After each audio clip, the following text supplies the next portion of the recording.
A discussão entre grama sintética e grama natural tomou uma proporção jamais vista antes no futebol brasileiro. É uma discussão que vem durando há um bom tempo, desde quando ela foi implementada, essa ideia fixa pelo Atlético Paranaense, mas tomou uma proporção absurda, com jogadores de relevância tomando a dianteira nessa discussão, que até chegou em outros países. Mas afinal, quem é que está certo nessa história? São os clubes que colocam gramados? São os jogadores que estão reclamando? Nesse vídeo aqui a gente vai dar a nossa opinião, porque aqui nós temos um lado muito bem claro dessa história. Mas antes, se você não é inscrito no canal, se inscreva, ajude o nosso trabalho a crescer cada vez mais e deixa o like no vídeo para fortalecer ainda mais o nosso trabalho.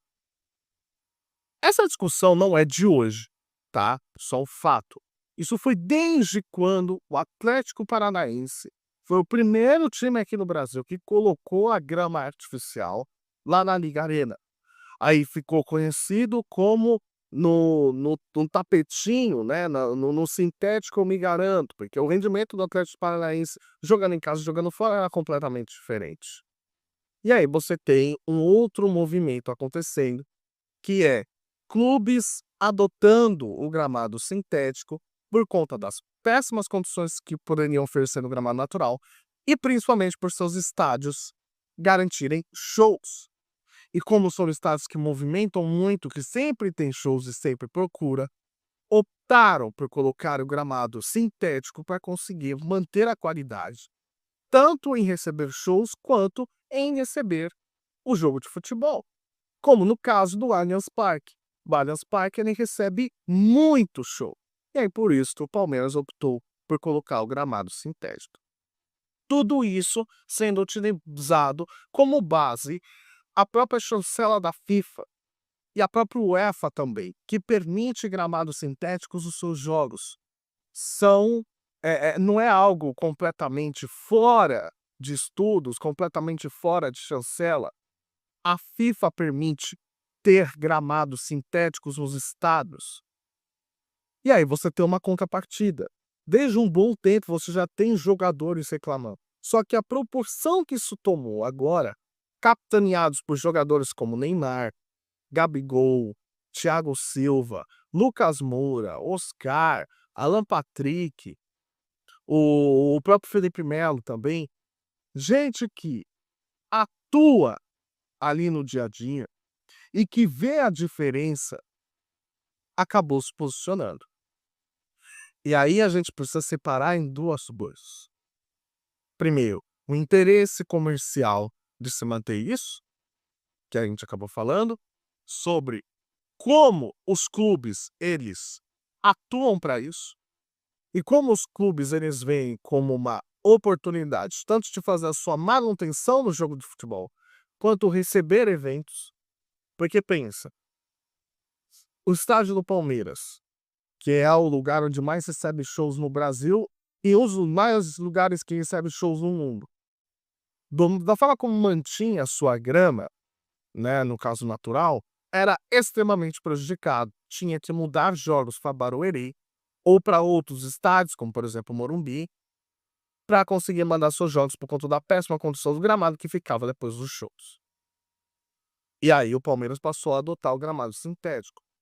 E não por acaso, o Palmeiras foi um dos grandes defensores contra o posicionamento dos jogadores, falando que não tem base, falando que não tem estudo científico que prove que essa lesão é feita ou não. Só que você tem uma contrapartida. Os jogadores eles estão reclamando disso. Por quê? Porque são eles que atuam. E aí você pega esse argumento dos estudos, só que, só que, a gente precisa fazer vários contrapontos aqui. Um desses é, por um lado, você tem os estudos que é muito difícil identificar o grau de lesão e o tipo de lesão que é causado você jogando no gramado sintético. É lesão de grau 1, 2, 3, a nomenclatura que usam, é tipo de lesão da parte de baixo, né, da cintura, é lesão de ligamento, é na parte inicial ou no final da temporada, né? Então, assim, quais jogos que foram? E depois de quantos jogos, depois de ter atuado no gramado sintético, que foram sentir? É muito difícil medir, beleza? É muito difícil medir. Por outro lado, é preciso a gente questionar também se nesses estudos foram escutados os jogadores. Porque, gente, no final das contas, é muito bom a gente embasar no nosso pensamento, realizar argumentos técnicos e científicos para poder embasar aquilo e melhorar aquilo que a gente está pensando. Só que é necessário escutar quem são os protagonistas da história. Os protagonistas por realizar um espetáculo que a gente assiste na TV, que são os jogadores. Se os jogadores, em sua grande maioria, estão falando que tem diferença, pelo amor de Deus, por que que uma pessoa que só senta no ar-condicionado, debaixo do ar-condicionado, que está numa sala, que se acha que tem autoridade para poder passar por cima de todas as opiniões e falarem: olha só, esses caras aqui estão falando é besteira.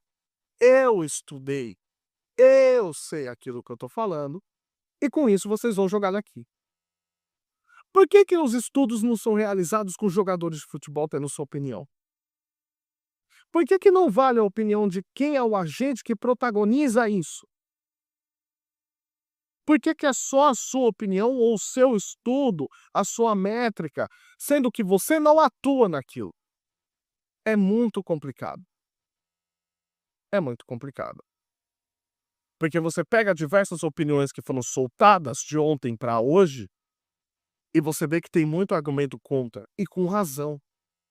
Como, por exemplo, quando falam que por mais que a FIFA chancele o gramado sintético e ela permite com que seja usado em todas as competições, a UEFA também permite jogos da Liga dos Campeões serem realizados, a FIFA não manda jogos em gramado sintético nos seus torneios, nem nas eliminatórias, nem na Copa do Mundo. A UEFA também não manda jogos importantes em gramados sintéticos. A final da Liga dos Campeões não é realizada em gramado sintético. A UEFA Euro não é realizada em gramado sintético. Alguma coisa tem. Porque senão a FIFA realizaria jogos no Allianz Parque.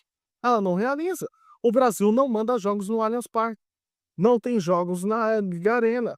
Não tem jogos no Newton Santos. Não tem.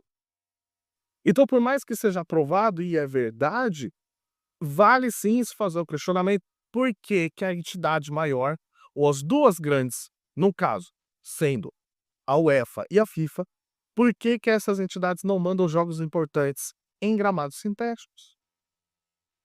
Será que a opinião dos jogadores é simplesmente para criar baderna? É simplesmente para criar uma instabilidade, tentando desviar o foco, etc., querendo atacar instituições? Não é o que parece. Não é o que parece. E dessa vez se tornou grande proporção porque são jogadores de muito peso aderindo a essa campanha. São jogadores que têm voz, jogadores que têm mídia, jogadores que têm a sua opinião levada em consideração. E isso é muito importante, porque tem muita gente que fica falando que o jogador não se posiciona. E se o jogador passa a visão pra gente que eles não se posicionam, é muito importante que se abra o debate para isso acontecer. Porque no mínimo, é muito estranho. Se eles estão reclamando que tem diferença, que o gramado é mais duro, que o tipo de lesão pode acontecer, que tem essa preocupação, vale a pena escutar. Por quê? Basta a gente lembrar, Luís Soares jogou aqui no Brasil em 2023. Tinha uma cláusula no contrato dele com o Grêmio que ele não atuaria em gramado artificial. Ele não jogaria contra o Botafogo se o jogo não fosse em São Januário. Se o jogo fosse no Newton Santos, ele não atuaria, da mesma forma como não atuou contra o Palmeiras no Allianz Parque. Por quê? É algo tirado da cabeça desses caras? É claro que não. Já tem uma preocupação do Santos em preservar o Neymar caso ele vá jogar em gramado artificial.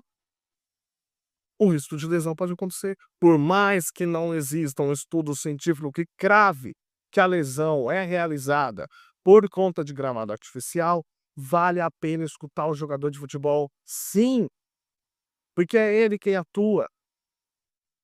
E aí fica um pouco misterioso, é óbvio, porque são jogadores que se posicionam, jogadores que não atuam, não estão defendendo clubes que têm gramado sintético, isso é óbvio. Mas saem alguns burburinhos que você escuta falar, não estou afirmando que tem, mas que você escuta dizer de pessoas que falam que esses jogadores dessas instituições que têm gramado sintético também reclamam, mas que não podem falar publicamente para não haver conflitos, né, com as suas diretorias. Então fica muito complicado isso. Vale a pena sim realizar o debate, vale a pena sim a gente questionar isso, tá? Porque não é de hoje que isso vem falando. E aí se o jogador fala, se as pessoas falam, é porque é clubista, é porque é um assunto de que, ah, se o meu tiver e o seu não tiver, você tá com inveja, etc, porque o rendimento é diferente. Só que todos os jogadores falam, ou a sua grande maioria, principalmente os que jogam de fora do Brasil pra cá. Os jogadores do Penharol reclamaram do gramado do Newton Santos. Os jogadores do Boca Juniors, quando foram atuar contra o Palmeiras, também reclamaram do gramado artificial. Então, assim,